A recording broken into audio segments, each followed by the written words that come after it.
The story begins with Kashiwagi Sora, a high school student. Currently, he is living with his aunt. However, she always locks herself in her room. It turns out she is a part-time designer.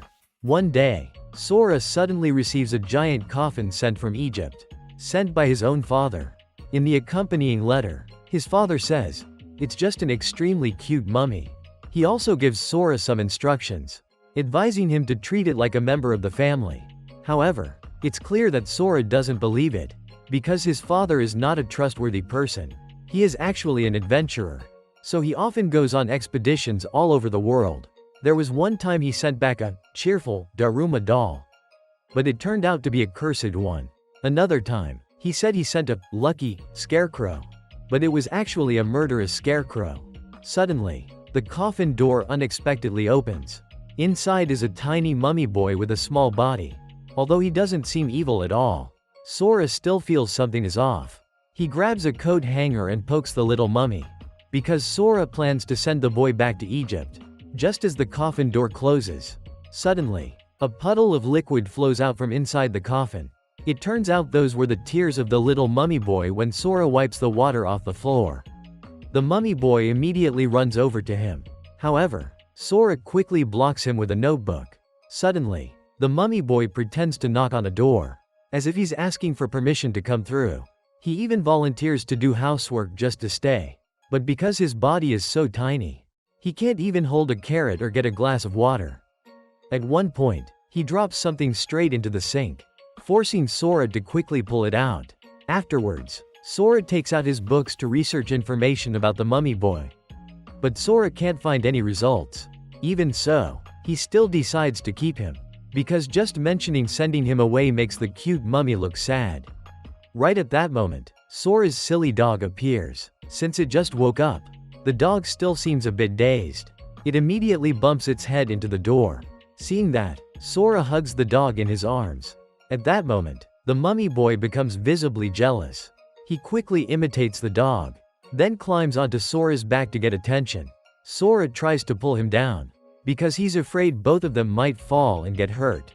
But both creatures want to be held by Sora, and in the end, the two bark back and forth, fighting for his attention. At this moment, to make it easier to address the little mummy, Sora decided to name him Makun.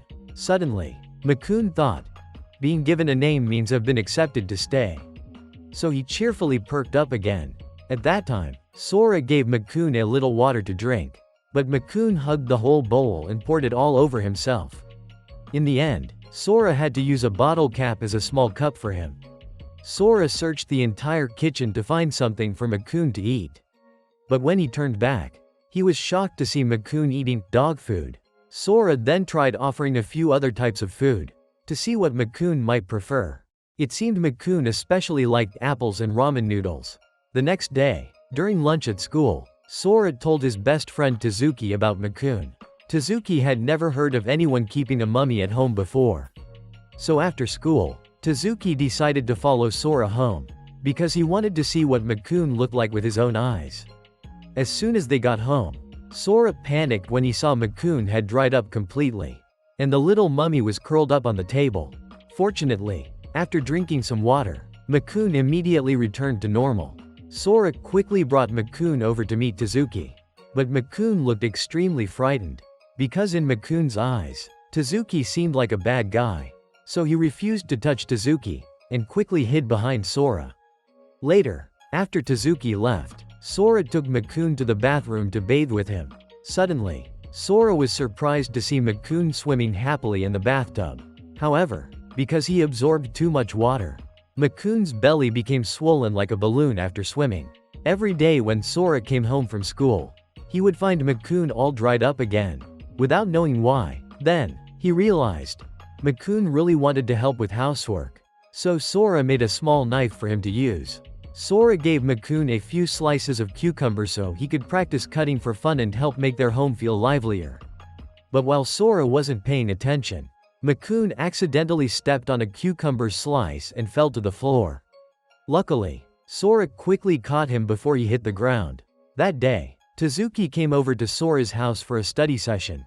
While Sora went to get some sweets, he left Makun sitting alone at the table with Tuzuki. Tuzuki said the pumpkin seed cake was delicious. But Makun misunderstood, thinking he said, "Mummies taste good too." Tuzuki tried to think of a way for Makun to let him touch him. So he fed Makun a piece of cake. However, Makun thought, "This guy looks cheerful. But he's actually trying to fatten me up to eat me." Seeing Makun's fearful attitude made Tuzuki want to tease him even more. Thinking that, Tuzuki smiled gently, his eyes squinting warmly. As a result, Makun was completely fooled. The little mummy stepped closer and was about to eat the cake when Tuzuki suddenly grabbed him. At that moment, Tuzuki was very curious and wanted to try peeling off Makun's bandages to see what was underneath. But Sora stopped him just in time. He said Makun might die if the bandages were removed. In a letter from his father, it was clearly written, "Those bandages are just like the boy's skin." To help Makun get closer to Tuzuki, Sora gave him some dog food. Sure enough, after receiving the food, Makun became more friendly with Tuzuki. Makun even held Tuzuki's finger and rubbed it against himself, as a way to show his affection. That made Tuzuki find him incredibly adorable. Because Makun often dried out like a real mummy, Sora decided to bring him to school. To keep classmates from finding out, Sora and Makun Pinky promised to disguise him as a toy. As soon as Sora placed Makun into the desk drawer, the little mummy suddenly sneezed, which drew the class's attention. A classmate named Moteji came over to poke at Makun, because she thought he was really cute. Luckily, Makun cleverly pretended to be lifeless, because he looked exactly like a doll. Moteji found Makun so adorable that she asked Sora to make her one just like him. In response, Sora made a bunch of stuffed toys that looked like Makun and gave them to both Moteji and Tuzuki. But unfortunately, the little mummy that Moteji picked up was actually the real Makun. Right after that was gym class. And Moteji left Makun in the girls' locker room. When he found out, Sora was extremely worried. He tried to finish the long-distance run as fast as possible to go find Makun. Meanwhile, Makun felt lonely and was about to cry. At that moment, he noticed a small hole in the corner of the wall. Makun thought that if he crawled through that hole, he might find Sora. The hole led into a ventilation duct. While Makun was still struggling inside, he accidentally came face to face with a rat. Terrified, the little mummy immediately ran for his life. At the same time, Sora and Tuzuki were still running all over the school looking for Makun. Finally, they spotted Makun being chased by the rat. Tuzuki quickly used his jacket to catch the rat, and he safely rescued Makun. At that moment, Makun remembered his promise to Sora, so he immediately pretended to be a stuffed toy. But Sora told him, "You don't have to pretend anymore. Thank the heavens, I'm so relieved you're okay." Moteji realized she had lost her toy and became very scared. So Sora gave her another stuffed animal, and said he found it in the hallway. Sora's aunt, whose name was Kaide, finally went outside today after locking herself in her room for days to work. When she saw a bento box full of dog food on the table, Kaide was completely shocked. She thought Sora had been living on that food during the days she had been working. Sora had to explain to her that the food belonged to Makun. However, Kaide didn't seem very interested in Makun, but she was only curious about his coffin. While Sora was getting ready for school, he suddenly fainted from a cold. Because he was afraid of infecting others, Sora locked his room to keep everyone out. However, Kaide still managed to climb in through the window, even bringing a gas mask with her. Kaide also used medical bandages to make a mask for Makun. After that, Kaide went down to the kitchen to prepare dinner for the family. At that moment, when Makun saw Kaide cooking, he felt that something was missing. It was because he truly missed Sora. Unable to hold back his emotions, Makun's tears fell. Game over. At that moment, Sora heard Kaide calling him, so he stepped out of his room. But it looked like he was having a hard time moving. When he saw Makun crying on a handkerchief, Sora finally understood why Makun always dried up. It was because Makun felt lonely and cried too much whenever Sora wasn't around. That caused the little mummy to become dehydrated. Sora decided to keep Makun by his side to prevent that from happening again. Tuzuki also came over, wearing a mask to visit Sora, and even helped cook dinner. Around midnight, Makun noticed that Sora's face towel had dried out. Makun intended to re-wet it by dipping the towel into a basin of water. but since he couldn't reach the basin, Makun climbed onto a table leg and jumped into the basin to soak himself. His plan was to use his own body as a wet towel for Sora. The next morning, Sora woke up feeling much better. However, because Makun had soaked himself overnight, he ended up getting sick. Strangely, Makun kept insisting on going outside, so Sora prepared a wool hat and scarf for him. Looking at him, Sora thought, how can a mummy kid be this cute? This isn't anything like what I've seen in the movies. But as soon as Makun got outside, he ran under the house and insisted on digging a hole. Seeing that Makun was digging too slowly, the dog, Pochi, came over to help. Makun immediately climbed into the hole and buried himself. Sora became very worried, fearing that Makun might never come back. However, after lying in the hole for half a day, Makun finally crawled out, but his whole body was covered in mud. Makun let out a gurgling sound from hunger. After eating a whole apple, suddenly, all the dirt on his body vanished. It turned out that Makun had dug a hole underground to help cure his cold at that moment. Sora found it strange, because he could no longer see the two ends of the bandages wrapped around Makun. While Tuzuki was on his way home, he suddenly felt like someone was watching him. It turned out to be a little demon with two horns on its head. And its belly button was sticking out visibly, which made Tuzuki burst into laughter when he saw it. But Tuzuki couldn't bring it home, because he was afraid that once it grew up, it would become a big guy who leeches off others just to get by. Instead, he took the demon to Sora's house and said, "The people here love all sorts of monsters and strange creatures. So maybe it can live here." The little demon nodded as if it agreed. However, as soon as they arrived at Sora's house, Tuzuki saw the demon trembling outside the window. Still, Tuzuki refused to be soft-hearted, so he pulled the curtain shut and continued studying as usual. When he saw the little demon standing outside all night, Tuzuki finally let it into the house. Tuzuki made it clear, "You're only allowed to stay for one night. Tomorrow morning, you have to leave." Then Tuzuki went down to the kitchen to get food for the little demon. But when he came back, Tuzuki discovered it had climbed right into his bed. And to make it worse, it didn't even say a word to him. It immediately dove straight into a cup of hot tea to take a bath, which shocked Tuzuki because it nearly got burned. Tuzuki quickly placed a cold water pack on it to cool it down. Tuzuki had never seen such a foolish demon before. That night, while sleeping, it snored loudly, making it impossible for Tuzuki to get any sleep. The next morning, Tuzuki furiously threw the little demon out into the yard, and warned it never to come near him again. However, the little demon didn't give up. Every night, it would come to Tuzuki's house asking to stay over. Just like that, the shameless little demon freeloaded for an entire week. And in the end, Tuzuki decided to let it stay. But the food in the house was completely eaten by the outie belly button pig. Both Sora and Tuzuki felt that it was gradually becoming a real pet.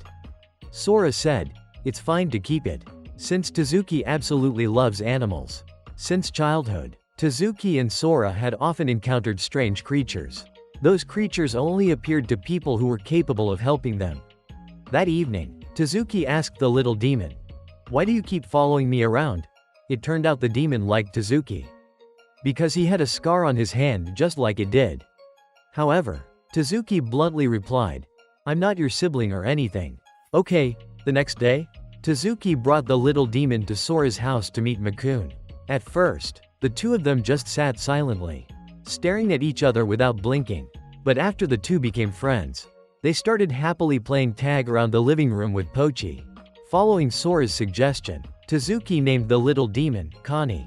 Connie really liked the name, so he gave a thumbs up in agreement. Sora suggested everyone make sushi together to celebrate Connie. Since it was his first time trying, Connie couldn't roll a single sushi properly. Meanwhile, Makun was skillful at rolling sushi, thanks to having helped Sora with housework many times. That's why the boy was so good at it. The whole group was happy with 2 sushi rolls shaped like Makun and Connie's faces. That night at home, Tuzuki told Connie to go take a bath and clean up. But Connie was lazy, so he pretended to snore to avoid bathing. When Tuzuki complained in annoyance, the boy jumped up and threw a few kicks at his arm to vent his frustration.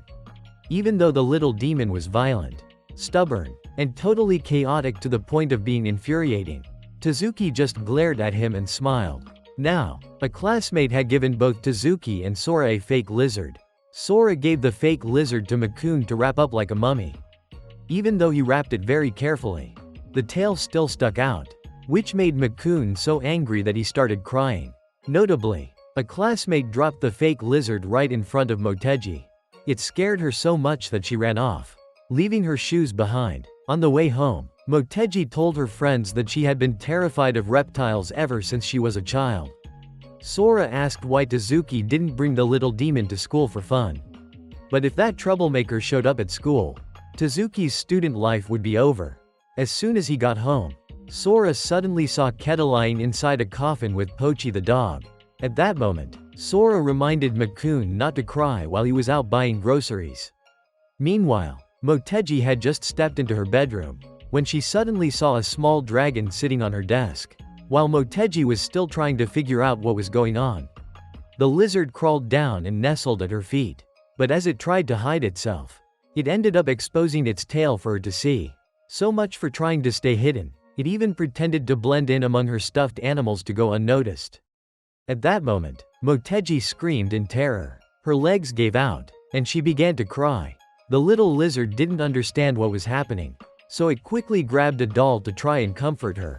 But Motegi was so scared she ran away, because she bolted too fast. She tripped and fell flat on her face down the stairs. Seeing that, the little dragon flew down immediately, worried about her. Even so, Motegi was still terrified, so she started throwing all her belongings at the dragon to chase it away. She was so strong, she even managed to throw an entire wardrobe at it. Luckily, the dragon wasn't too big, so no matter what she threw, it dodged everything with ease. While Sora was passing by Motegi's house on his way to the market, he suddenly saw her running straight outside. Motegi asked Sora to go inside and catch the dragon for her. However, as soon as he stepped into the house, Sora saw the wreckage that Motegi had caused. He was stunned, especially when he found the dragon hiding inside the closet. After Motegi managed to explain things, Sora finally understood what had happened. It turned out that Motegi had fallen down the stairs and hurt her knee. The little dragon was extremely worried about her, so it flew down to check if she was okay. Once the little lizard realized what was going on, and Motegi felt truly sorry for how she had acted. To make peace, the dragon gave her a flower, which moved Motegi so much that she hugged it tightly. Meanwhile, Makun the mummy was wrapped in a towel, anxiously staring at the clock. Finally, when Sora returned home, Makun was so excited he ran straight to his side. Then Makun saw Motegi hugging a small dragon, and he panicked. But soon enough, Makun and the dragon started playing naturally and joyfully together. Sora reminded Motegi not to tell anyone about this, because if scientists found out about the existence of these mythical creatures, they'd take them away for experiments. Sora also told Tuzuki to bring his outie belly button demon over to hang out. So they all prepared some food for their little pets. However, Motegi's dragon could only eat natto and tofu, not like that horned troublemaker.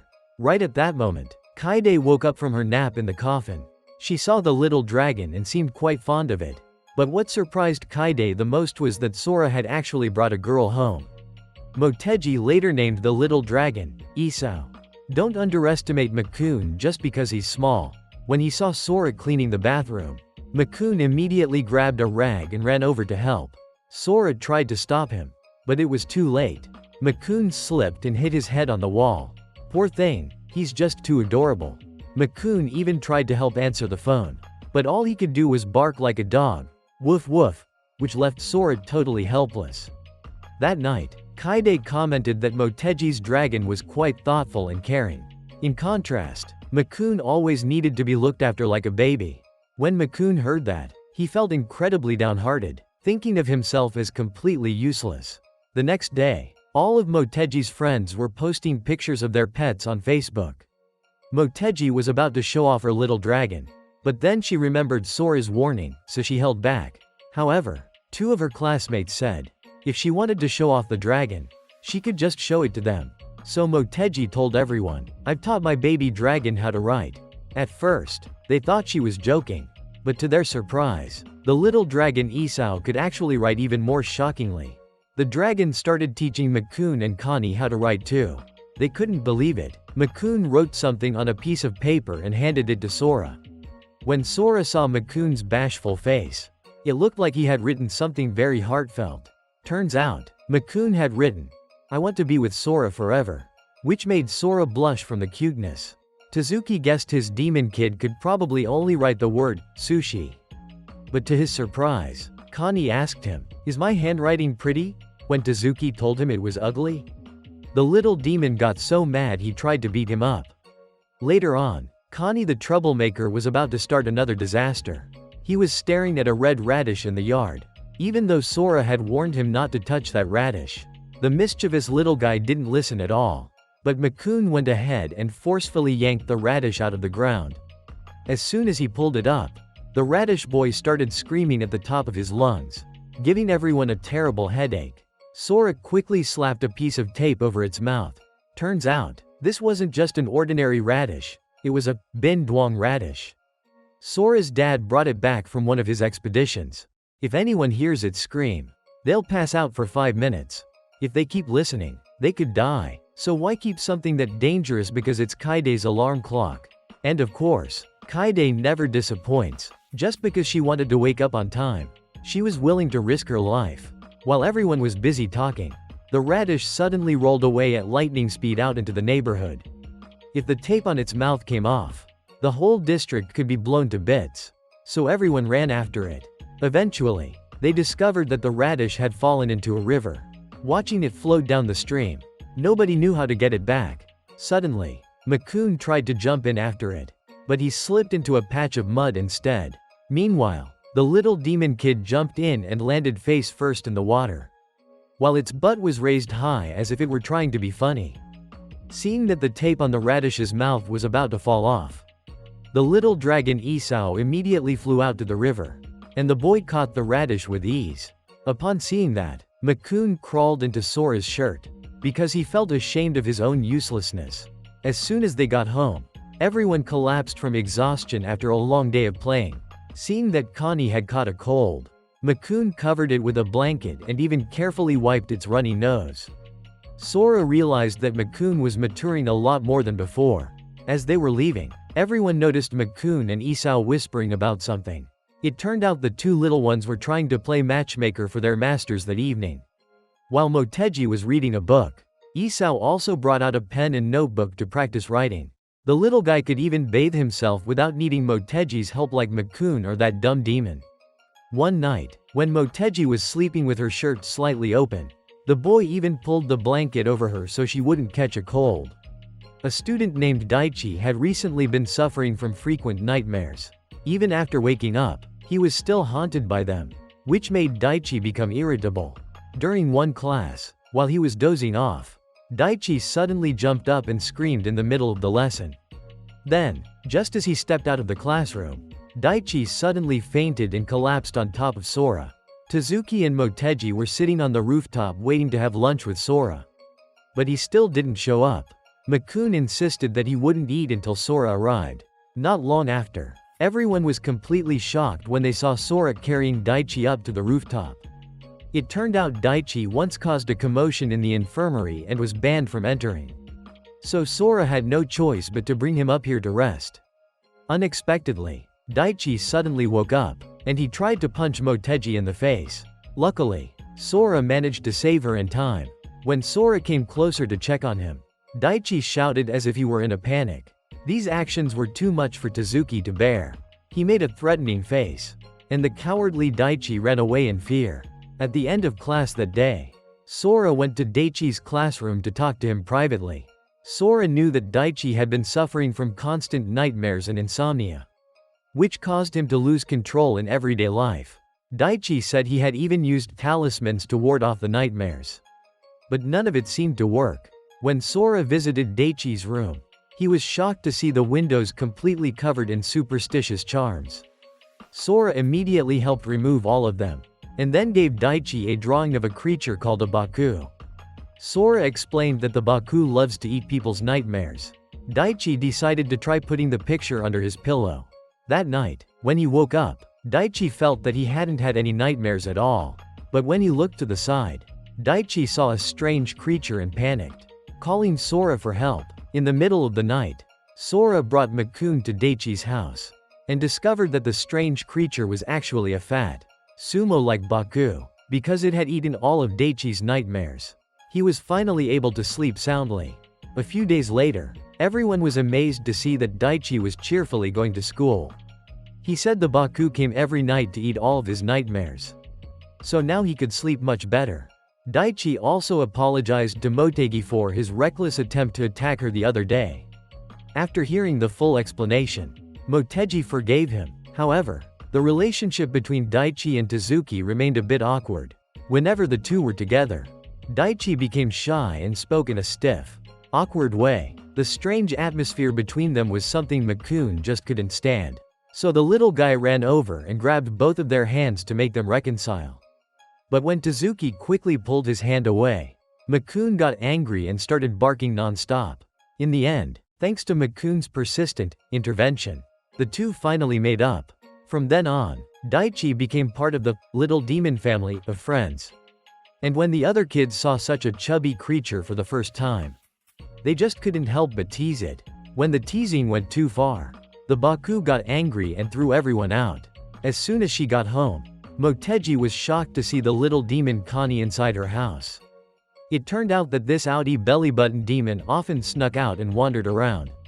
Everyone started to worry that if this kept happening, someone might eventually discover it. Tuzuki suggested they should find a place to look after the pets while they were all at school. Then Sora said he knew someone who could help with that. He took everyone to meet a talking statue located outside a nearby shrine. When they saw him, both Daichi and Motegi were at a loss for words. But since Tuzuki had often come here to play with Sora since childhood, he was already familiar with this god. While everyone was talking, Sora was suddenly snatched from behind by a ghost. Even though he was afraid of ghosts, Daichi still chased after them to try and save Sora. However, as soon as they entered the shrine, they saw Sora calmly sitting and drinking tea. It turned out the ghost wasn't an evil spirit, but actually the god who looked after the shrine. After hearing the group's explanation, the god agreed to help take care of the little demons.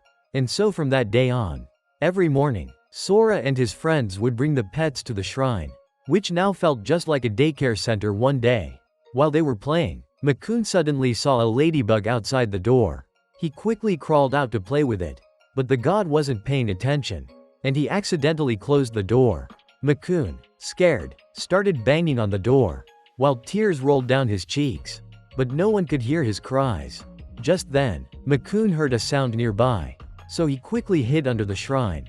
As he turned around, a strange demon suddenly appeared. It thought Makun was lost, so the little demon led Makun into the forest next to the shrine. This demon looked like Connie. But don't worry, it wasn't that outie belly-button one. Suddenly, it began to rain, and the demon picked a leaf to shield Makun from the rain. On the way, Makun saw many mythical creatures like himself, a nine-tailed fox, 3 little spirit imps, floating paper like ghosts, a white dragon soaring through the sky, and a Kirin walking by. When the boy reached a tree trunk, the little demon pointed inside, inviting Makun to take shelter at its home. The two small boys helped each other clean the dirt off their bodies. The little demon used gestures to say, "You can stay here until the rain stops." But Makun misunderstood, thinking he could never return. So he got so scared that he burst into tears. And the little demon had to comfort him for a long time before he calmed down. Then Makun frantically used gestures to explain that he wasn't lost. He just wanted to go back to the shrine. At that moment, the god realized Makun was missing, and he panicked, running around looking for him. Luckily, as soon as the rain stopped, Makun returned to the shrine. That night, the little demon, carrying a lantern and guided by the nine-tailed fox, arrived at the shrine gate. There, it found a letter Makun had left behind. It turned out Makun hadn't had the chance to say thank you in the morning, so he had left that letter behind. On the letter was a drawing of the two of them and the words, "Thank you." Absolutely heart-melting. After that, the two horned pigs started having trouble because it had sneakily eaten the cake meant for Tuzuki's little sister. And that cake was made by Sora, so the girl liked it very much. Tuzuki scolded the demon, saying, If you don't stop sneaking food, you'll be kicked out of the house." But the outie belly button pig didn't care. It even pretended to fall asleep. The next morning, Tuzuki couldn't find the little demon anywhere, so he thought it had really run away. When Tuzuki came home from school, his little sister said she had prepared some food for the little demon. But today it didn't come down to eat like usual. In the following days, Tuzuki still didn't see Connie return. Seeing that Tuzuki looked like a soulless person, Sora came over to check on him. After learning that the little demon was missing, everyone decided to help Tuzuki search for it. Even Makun joined in, feeling very sad too when he didn't see Connie at the shrine. Sora and Tuzuki suddenly saw a little demon hopping on a rooftop. So they quickly chased after it. But it turned out that the demon they saw lived near the shrine. It wasn't Connie. Meanwhile, Tuzuki discovered that his real little demon had gotten stuck while trying to crawl through a hole. So Connie hadn't run away after all. It had just eaten so much that its belly got too fat to get back out. Tuzuki told it to suck in its stomach, then pulled it out. However, he realized the little guy's pants were missing. Just then, Motegi came running and said she had found Connie's pants by the river. Afraid that the little demon had fallen into the water, Sora got ready to jump in and search. But Tuzuki quickly ran up and told everyone that he had already found the little demon. Tuzuki brought Connie back to the shrine with the rest of the group, and they all drew a picture together to welcome the little demon back. On the way home, Tuzuki began to open up to Connie.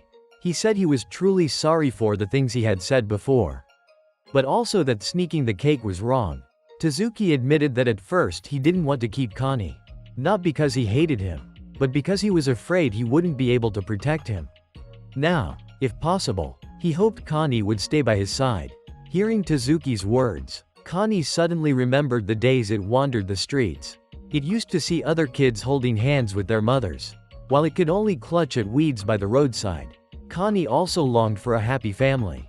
Thinking of that, it suddenly burst into sobs. In fact, after being scolded by Tuzuki that night, Connie had realized its mistake. That's why it tried to crawl through the hole. Connie wanted to pick a flower as an apology to Tuzuki's sister. In the end, its mischief was just a way to get attention.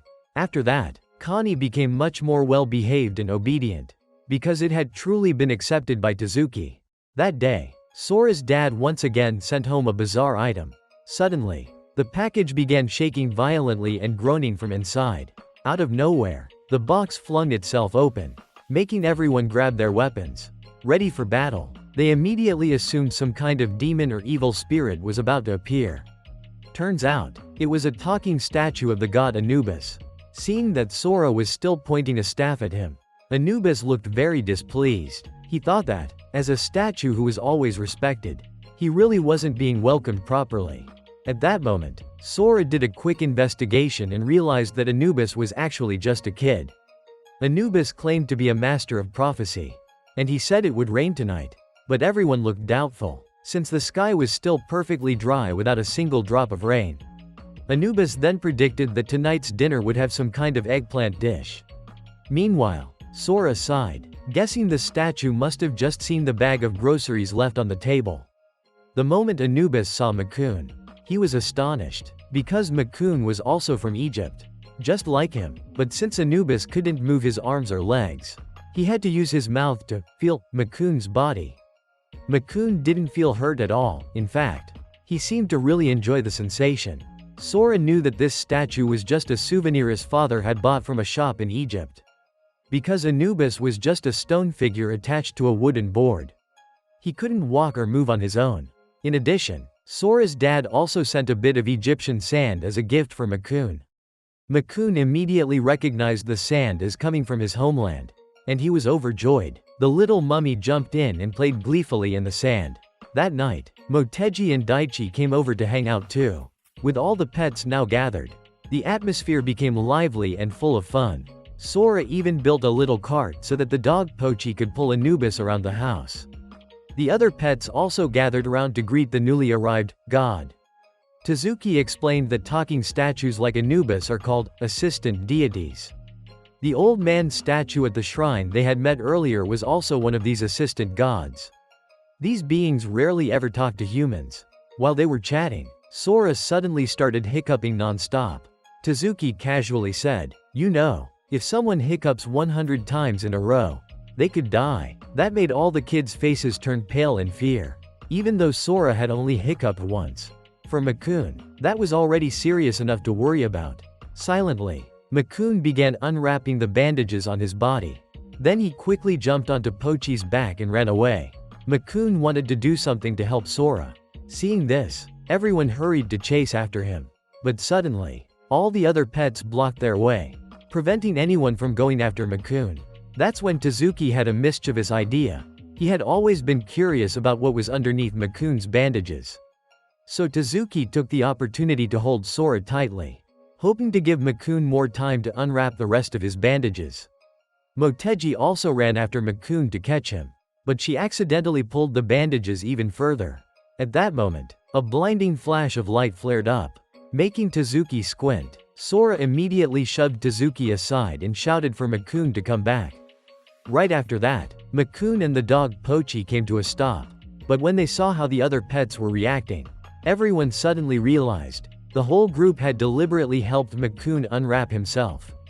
All to give Sora a frightened hopes that the shock would cure his hiccups. Tuzuki then had to confess that the story about hiccuping 100 times leads to death was something he had totally made up. At that moment, Makun's bandages were quickly wrapped, but no one could find the starting end of the cloth. Before everyone parted ways, they joked that Pochi was the only normal pet in Sora's house. But then came the surprise. Pochi was already 50 years old. The dog had been with the family even before Sora was born. And there were rumors it could live to be 101 days at school. A friend of Sora's showed him a photo of a strange dog. At first glance, it looked like an ordinary dog, but upon closer inspection, Sora realized it was none other than the divine dog Anagami. And it looked like the dog was injured. That night, just as everyone was getting ready for bed, Anubis suddenly jolted upright and started screaming loudly, because it was almost time for his favorite TV show. Left with no choice, Sora had to bring Anubis out to the living room so he could watch quietly. Meanwhile, Makun was sound asleep, when suddenly, he woke up from a nightmare. Panicked and scared, Makun couldn't see his master Sora anywhere. So the little mummy ran around frantically with teary eyes, searching every corner of the house. Finally, when he found Sora sitting beside Anubis in the living room, Makun immediately rushed over and hugged him tightly, refusing to let go. The next morning, Makun stuck to Sora like a shadow, no matter where Sora went. Makun followed without leaving his side. He curled up around Sora's feet whenever he stood still, and leapt onto his shoulder whenever he moved. No matter how much everyone teased him, Makun was determined not to leave his beloved master even for a second. Seeing this, Sora couldn't bring himself to scold Makun. Instead, he gently stroked Makun's head and whispered, "I'm right here. Makun, don't worry, I'm not going anywhere." With no other option, Sora ended up bringing Makun along to school with him, just to make sure Makun wouldn't get lost. The god from the shrine stuck a small protective charm on Makun's back as an identifier. At the end of the day, the whole group decided to head to Mount Pachiyama, because they had heard rumors that the divine dog once appeared there. However, the forest was strangely quiet, so much so that they didn't even spot a single normal animal, let alone any sacred creatures. As night began to fall and they were getting ready to head back, Sora suddenly sensed something unusual. The fork in the path they had passed earlier had now turned into a completely new road. And lively festival sounds echoed from deep within the mountain. Sora suddenly remembered that today was the summer solstice, the time when the festival of the earth gods was held. However, for humans to attend such a festival, an invitation ticket was required. Anyone who entered without one would be punished by the gods. Just then, 3 small ogres appeared and demanded that the group show their invitations. When they found out the group didn't have any, one of the ogres immediately transformed into a giant and tried to capture them all. But Sora wasn't scared at all. He stepped in front of his friends and said that if someone had to be punished, then it should be him alone. However, the ogres ignored Sora's plea. Just as they were about to be taken away, Makun, who had been hiding in Sora's pocket, suddenly jumped out holding 4 small leaves. These turned out to be 4 real invitation tickets they had once been gifted to him by a demon named Yamada. He had given them to Sora when he was still a child. But back then, Tuzuki didn't like anything too strange, so young Sora had never gone. Reuniting with Yamada after all those years, the cheerful demon hugged Sora so tightly he almost broke his back. Yamada then led the group to meet two divine dogs named Akun and Ukun. But the two were in the middle of a heated argument. A few days ago, when they had been spotted by humans, Akun had deliberately acted as a decoy so Ukun could escape. Though both made it back safely, their friendship had become strained. The quarrel ended with each going their separate way. The group quickly split up. Tuzuki chased after Akun, while Sora followed Ukun to try and calm him down. Soon after, the night festival began. Monsters, yokai, and legendary beings flocked to Mount Pachiyama in droves. The crowd became more and more packed, and Sora and Tuzuki were nearly separated. As everyone was caught up in the festivities, a human suddenly sneaked into the festival with a fake ticket. The three ogres guarding the gate noticed him, but he had already slipped away. Yamada then took the group to a sacred waterfall to enjoy the view. While no one was paying attention, the intruder managed to kidnap Makun in secret. News of an infiltrator quickly spread among the festival guards. Sora looked around and panicked when he couldn't find Makun. The whole group immediately came to the same conclusion: Makun had been kidnapped. The kidnapper, feeling triumphant, was proud to have caught such a rare creature like Makun. This bespectacled man was a notorious hunter of mythical beings, capturing them to sell for profit. But just then, the charm stuck to Makun's back by the shrine god suddenly lit up and shot into the sky like a kite. No one else noticed, but thanks to his sharp eyes, Tuzuki saw it. He quickly identified Makun's location, behind the waterfall. To save time, Sora decided to climb the cliff beside the falls. With her incredible strength, Motegi gave Sora a single powerful push, launching him up the cliff. But as Sora was climbing, he accidentally stepped on some moss and slipped. Luckily, Akun and Ukun caught hold of his shirt and swiftly pulled him through the waterfall. Meanwhile, the kidnapper was desperately trying to cut the rope that bound Makun. Just as Sora charged in, a fierce struggle broke out between the two. But being a student, Sora was clearly no match for a grown man. At that critical moment, the guardian deity suddenly spoke up and warned the kidnapper. Then, with a flash from the sky, he struck the man with a bolt of lightning, turning him into a roasted pig. Makun and Sora burst into tears of joy as they reunited. The kidnapper was taken away by the guards, awaiting trial for trespassing on sacred land. Before the group left the mountain, the mythical creatures presented them with many gifts. Back home, the pets began sulking and getting jealous of Makun, since he got to attend the festival while they were left behind. Connie angrily kicked Tuzuki right in the side. Isao, on the other hand, was comforted by Motegi and calmed down. Baku refused to even touch Daichi, instantly teleporting and landing on his head in protest. At that moment, Sora carefully opened the gift box. He felt a little nervous, knowing that anything from the gods probably wasn't ordinary. But in the end, it turned out to be a small festival kit. Without hesitation, the whole group changed into yukatas, and together with the pets, they joined in a mini celebration. Daichi and Baku tried their luck at a lottery booth, but all they got was a piece of cloth that could fly. Tuzuki and the ever-round Connie played ring toss, but missed completely and got scolded by the demon vendor. When Makun gave it a try, he accidentally launched the ring right into someone's face. In the end, it was Tuzuki who surprisingly won the grand prize, a demon mask, something that Connie happened to love more than anything. Meanwhile, Motegi and the little dragon Isao enjoyed playing the water balloon fishing game. Isao gently tugged once and fished out nearly the entire pool of water balloons. Sora softly wished that they could have a festival like this every year. Hearing that, Tuzuki laughed and told him, "It won't be just next year. We'll make it a tradition every single year." And with that, today's video comes to an end.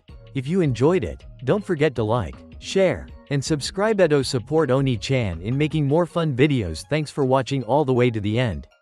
Love you all always.